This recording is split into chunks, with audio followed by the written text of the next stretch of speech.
The broadcast is now starting. All attendees are in listen-only mode. Good afternoon and welcome to the SIGUCCS webinar. We have Becky Lineberry with us today. I'm very excited for this webinar. I have just a few things I want to share.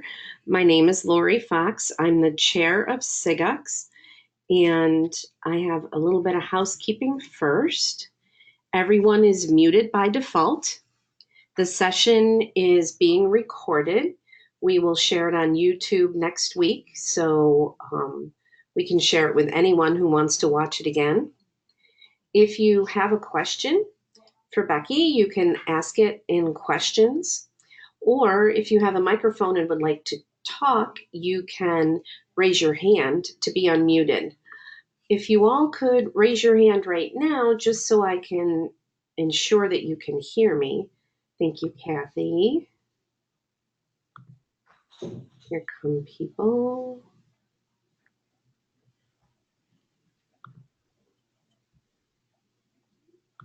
Okay, I'm going to go ahead and put your hands down. Thank you. Registration is open. And Becky, is it true that early bird registration ends Monday? That is my understanding. I should probably register. Oh, you should register. No, wait. I thought it was October 4th, actually, Lori. Oh, is it October? Oh, so it's the end of next week. I believe it's the 4th. Okay. And I want to refer everybody to the website to check that, though, for sure. Sure, but the website is here, and early registration is happening right now. Yes, it is. We have one webinar left in our series. That is coming up in just a few weeks. It's the webinar for the conference newcomers, although it's a great webinar to hear more about plans for the upcoming conference. So I encourage anyone who's planning to attend the conference to join the webinar or watch it later. I think everybody who's on the call today is already a SIGUCCS member, but for people watching this webinar, I want to remind you to make sure your SIGUCCS membership is up to date so you get those sweet, sweet conference discounts and access to the ACM Digital Library and the SIGUCCS Mentoring Program. And here are some ways that you can connect with SIGUCCS. We have an email listserv, a Facebook community, and of course, Twitter. Well, going backwards there. And then we also have a SIGUCCS Slack that you can join. Our most popular channels are the book club channel. Right now, we're discussing the book, Turn the Ship Around. Next month, we're going to be talking about Crucial Conversations, which I've already started reading. It's fantastic. We have a conference channel that will start to pick up as people make plans for when they go to New Orleans. And Productivity and Weekly Challenge are also two channels that see quite a bit of traffic. So that's it for me, Becky. I'm going to give you presentation role. All right. And I'm actually going to mute myself so you can't hear me breathing, but I will pop in if I see questions. All right. Well, good afternoon, everybody, and welcome to the SIGUCCS webinar. My name is Becky Lineberry, and if you're joining us today as a participant in SIGUCCS 2019, you may already know my name from an awful lot of annoying emails. But luckily for you, my role as program coordinator for the upcoming conference actually doesn't have that much to do with why we're here today. So the title of today's webinar is Conference Confidence, Little Tips to Boost the Impact of Your Presentation. And I chose to bring this topic to you today based on my personal experience as a newcomer to both information technology and academia. I'm the Knowledge Management Specialist and an IT Service Management Analyst at Washington University in St. Louis. But before joining the university, I spent many years in corporate communications and marketing for a large hospital in St. Louis. So in my early career, before they trusted me with anything really public like our website or our Google campaigns, one of my jobs was to turn the research that the doctors and nurses did into content they could present at national conferences. And it doesn't sound super hard, but that was when I first learned that sometimes really smart people like world-class surgeons, best-in-class clinical researchers, brilliant types, are not always that strong when it comes to sharing the amazing work they do. When I went to marketing and communications conferences, everything was so glossy and slick and perfect. And once you get to the top tiers in technical and scientific communities, the paid presenters, you'll see a lot of that too. But for people who are not trained in presenting their material and not trained in crafting the presentation medium, making headway in that area can be pretty intimidating. And that's what I'm here to help with today. Oops. But let's clarify first, here is what this webinar is not going to be. It's not about creating good content. Today, we're working on the assumption that you've already generated some great material. You've done your research, you've organized your thoughts. Most of you who are here to talk SIGUCCS presentations have already written papers. And this is not about making sure you have an interesting or relevant topic or that your research is thorough and your numbers are accurate. That's our baseline. It's also not about presentation basics. This webinar assumes that you have access to Google and you can familiarize yourself with the many helpful resources online to guide you through the basics of public speaking, like pacing and volume and eye contact and not saying and what to do if you accidentally drop a swear word when your touchpad goes unresponsive after 5 slides. Likewise, we will also already assume that you know how to use decorative fonts sparingly and you don't load up slides with walls of text and then stand there and read them. Again, this is our baseline. But here's what this webinar is. It is absolutely inspired by a Spice Girl. Fashion designer Victoria Beckham began her career as Posh Spice, and as a performer and a businesswoman, she moves in circles of very glamorous and flashy people where everyone is trying to stand out from the crowd.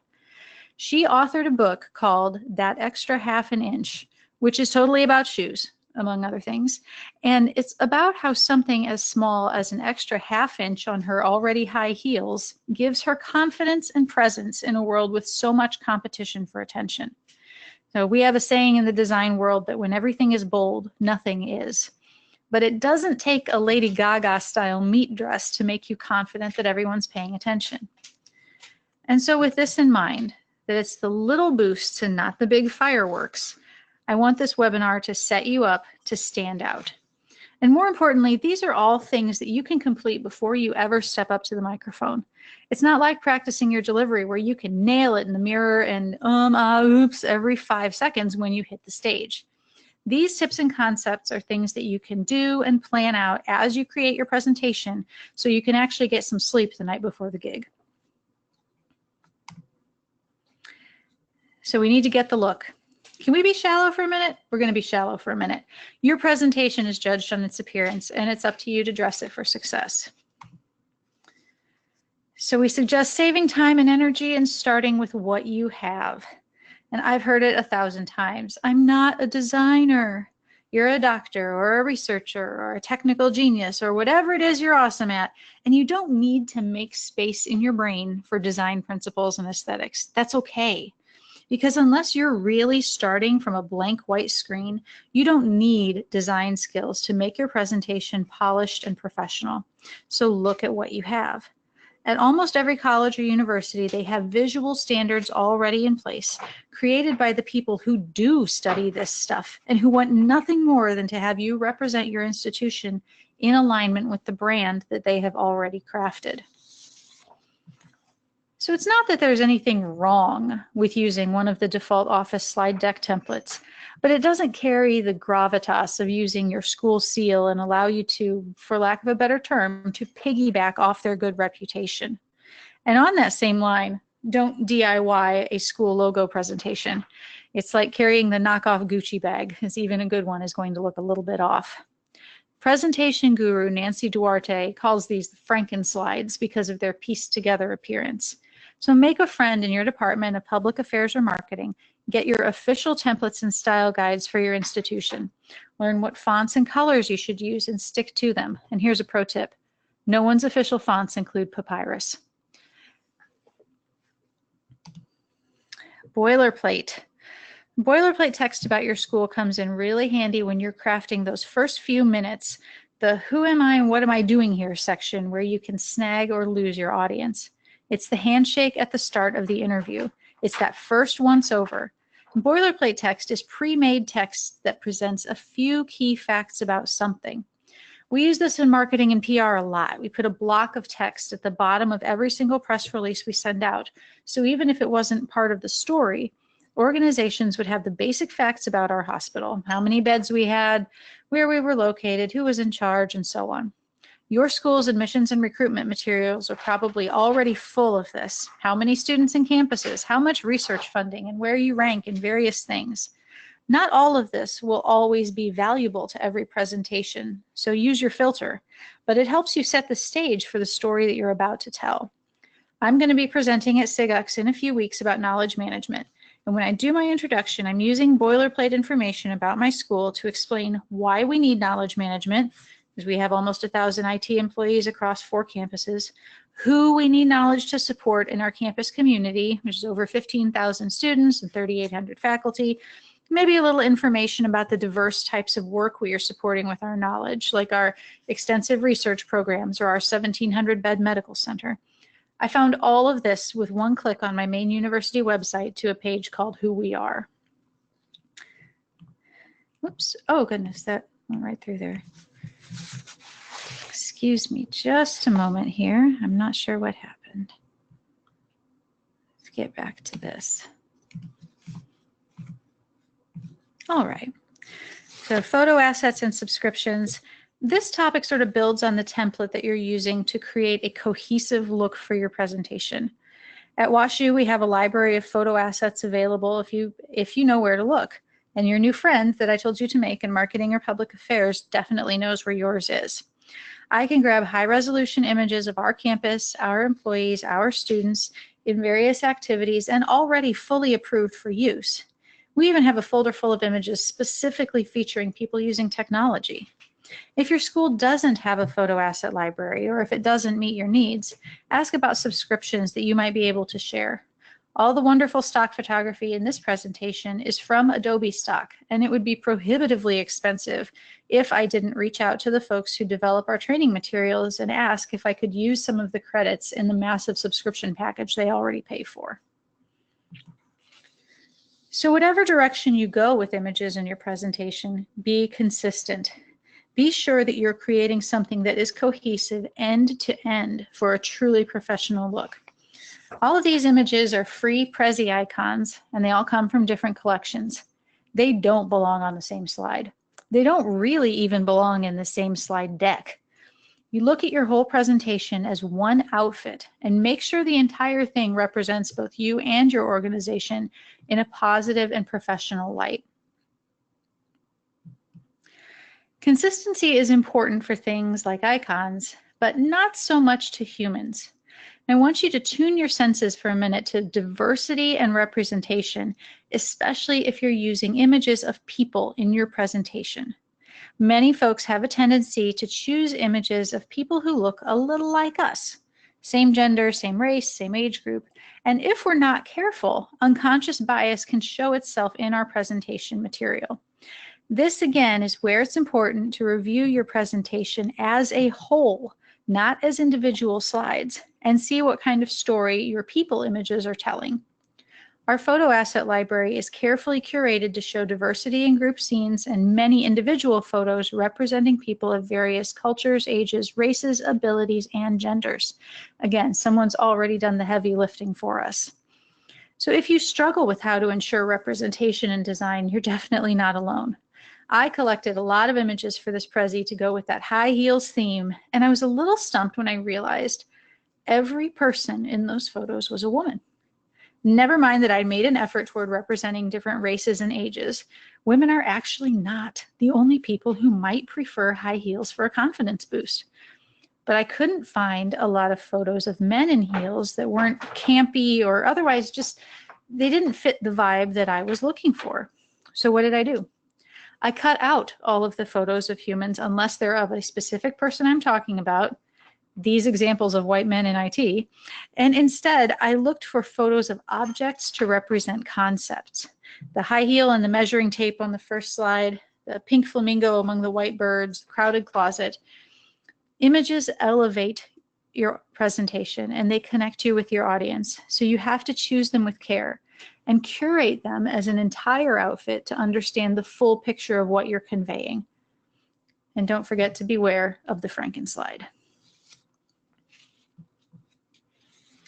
All right, so now that we've covered some ways to enhance the look of your presentation and make the right impression visually, we're going to shift our focus to giving a boost to the excellent content that you've already generated. Oh my goodness, I just did that again. There we go. Okay, it's time to think about storytelling and science. And think about the difference between reading a scientific paper and reading a novel. I don't know about you, but I sort of have to have my brain in a different shape to process a scientific paper than I do to read Nick Hornby.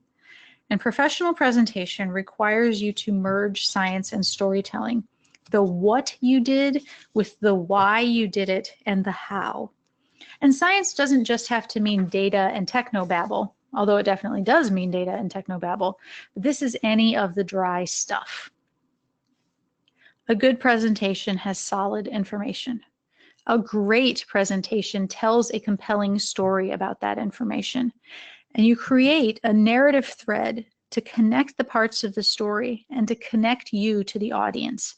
The narrative thread pulls them forward into the motion of the presentation and makes them care about what you have to say.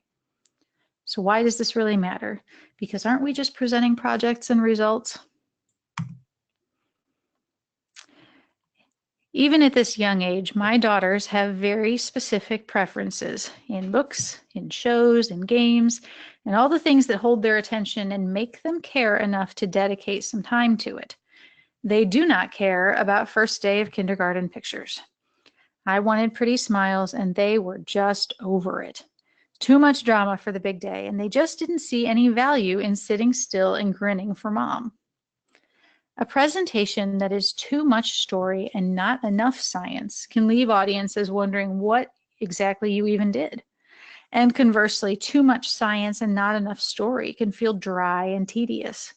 There's a sweet spot to balancing science and storytelling when you're constructing your presentation. Just projects and results may look good to your boss at a staff meeting, but at a conference full of strangers, you've got to weave in that story or you end up with a room full of eye-rolling kindergartners who just don't care. Maybe not literally, but your story gives you credibility. It helps your audience know whether what you did might work for them. It gives background about your choices. It explains how people felt before and after your project. There are so many ways to use a story to form a connection. How you blend the science and storytelling is the next step. The persuasive story pattern that's taught by Nancy Duarte, she's the one I mentioned with the Frankenslides, demonstrates how this balance works and creates the momentum that a presentation needs. And by the way, I love Nancy's work and highly encourage you to do a quick Google after this webinar to read up on some of her excellent presentation advice. As a quick overview, we have our beginning of a story, introduction, a little bit of your boilerplate, and then look at how she phrases the transition to the middle of the presentation. It is the call to adventure and weaving back and forth between what could be, and that would be the results you're aiming for, whether you knew it at the time or not, and what is, which is the work you were doing to get there. This segment ends with a call to action that bumps us, the audience, into enjoying the rewards of the hard work. Now, not every conference presentation is going to be persuasive speaking, but the structure can still be used with great success. So think about using your science and story in this pattern, alternating between dry facts and personal experience and interpretation. By disrupting that tried and true chronological presentation method, you keep the audience's attention and get them excited to hear more. At the same time, you're keeping your content easy to digest and remember. There's an excellent short article called Structure Your Presentation Like a Story, and I've got a link to that in my resources slide. I highly recommend that if you're interested in learning more about the persuasive story pattern and the ways that it can be applied to all different kinds of presentations. So the last boost method that I'd like to cover today is another balancing act. This time it's the balance between what is professional and what is personal. This is a little different than science and storytelling in that we're not going for 50-50 here. It really should be an awful lot more subtle if you do it right. Most of your professional presentation should be professional. There's no doubt about that. But the injection of personal details and humor can be an important part of the narrative thread, or it can destroy your credibility as an authority on the subject. No pressure. The first thing I ask about when we're wondering how personal a presentation is, could someone else give your presentation? Seriously, could you hand a jump drive off to your colleague and say, I can't make the conference, you've got this, here, you do it. Maybe that works back at the office when you're just presenting a few slides full of numbers. But in a storytelling presentation, nobody should be able to present that like you.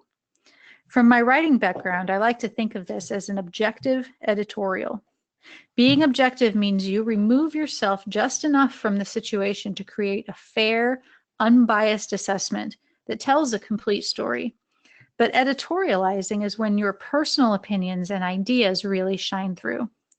So if I'm presenting and I cheerfully tell you that my team made detailed plans to do this thing and do that thing and we're going to accomplish our goal, and then I just stop and I deadpan, that was not a good idea.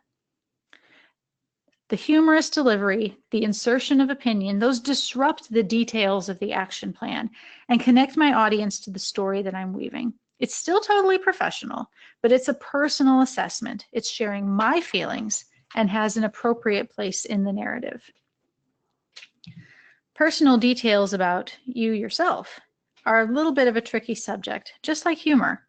And short of saying, just don't be a jerk, there aren't a lot of hard and fast rules for determining what is and is not definitely acceptable. I've got my own personal screening tool, which so far hasn't gotten me kicked off a stage yet. So anything personal or meant to get a laugh should have a purpose or prove a point. I gave you some relevant personal information about my background at the start of this webinar, all of it purposeful, nothing about my extracurricular activities or anything unrelated to this session. I included a personal snapshot of my kids in one slide to make a point about audiences and the importance of connection. So in assessing personal and humorous content, the final question is always, is it lazy? The first time I went to a higher education IT conference, but it was not SIGUCCS, I went to a session where the presenter walked us through half an hour of stuff. It wasn't super intriguing, but it was fine. And then he got to his section on lessons learned. And this guy pops up on the screen and the presenter says, well, it happens. There were some chuckles and also some uncomfortable frowns. Humor absolutely has its place in a professional presentation, but don't get lazy and just throw something in there for the sake of a joke. This was ever after the presentation with the poop emoji. If you're not comfortable injecting humor at all, don't. But whatever's in there should have a real reason to be there. I'm really excited to see a presentation in humor and technology, a couple of humor-based presentations at SIGUCCS 2019 this year. So learning a little bit more about that. And I guess I talked a little faster than I thought, so I want to hit my resources that I've collected to share with you. And these are going to be on the YouTube recording as well, so you don't need to hurry and copy anything down. Flaticons.net is a wonderful site for professional icon sets with a huge variety of subject matter. Free. It's awesome. We talked about consistency in the first half of the session today, and this is a great way to get a clean and cohesive look by creating your own collection of icons. You can reuse them, recolor them. They're great. Just a reminder about Adobe Stock and other similar services, Shutterstock and iStock Photo. Someone at your school subscribes. So it's a great opportunity to go make a friend and tell them what you're looking for, and hopefully you can get access to some amazing stock photos. Structure your presentation like a story is the piece that I was referring to, and where we got the graphic on the persuasive story method. So that is a piece by Nancy Duarte, and the link to that is, the link underneath that is to a section of her personal website where she's got tons of tips and posts about presentation skills. Every time I make a Prezi, I like to tell people that if you want to use this tool for a presentation, you must watch How to Stop Your Prezi Making People Sick before you begin. So follow the guidelines for spacing and zooming in effects, and you won't lose your audience to nausea. So wrapping up, I just want to thank everyone for joining us today. It looks like we've got some time for questions. I hope this information gives you some ideas about little ways to boost the impact of your presentation, and gives you that confidence that comes with knowing that your work will stand out. You don't have to stress about going an extra mile, because sometimes it just takes an extra half inch. Well, thank you, Becky. No one has put a question in the questions area yet.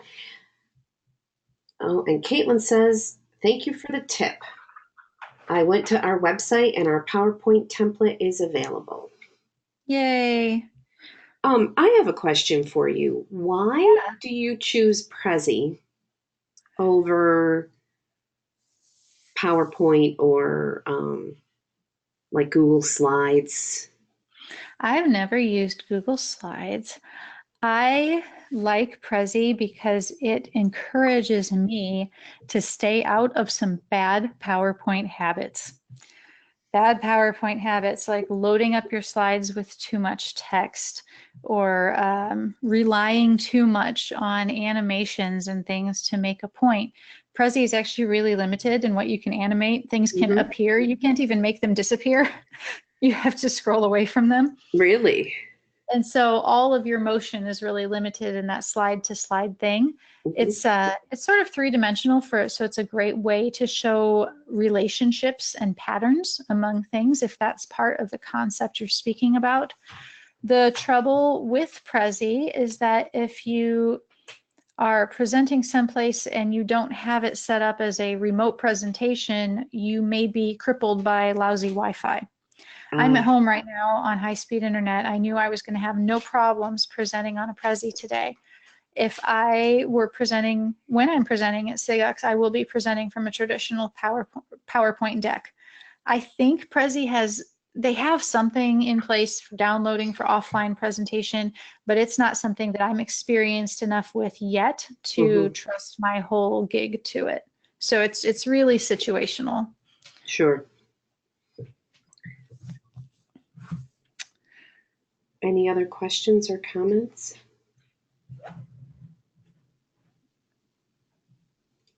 No poop emojis, please. Great tips from Caitlin. They can't put emojis in here, so I think it's okay. No, we had at the hospital, our infectious disease department decided they needed a mascot, like their own personal mascot. And it was this green amoeba, bumpy looking dude that was supposed to be a germ. Oh. But he really just looked like a sick pickle. A pickle. Yeah, he was a terrible pickle. And it was actually a fight to get him off of things that had the hospital or the healthcare system's logo. Like, no, you cannot put the germ pickle next to our logo. You just can't do it. And that was when I was learning about how marketing and how branding and things like that work. And I realized, why are people doing this? Sure. We did all this work for them. Nobody has to go out there and study, making sure that you've got the right color codes so that colorblind people have just the same accessibility as people with typical vision. Right. Someone has already done that. We work in higher education. We work in places where this work has been done for us. It's the easiest way to start. Well, great. Well, these are some excellent tips, and I can't wait to get this out there to share it with other people. I hope everyone has a great afternoon. Thanks again, Becky, for sharing your expertise. Can't wait to see you in, less than 2 months.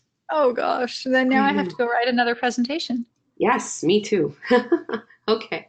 I'm looking forward to seeing all of you there. Thank you. All right. Goodbye.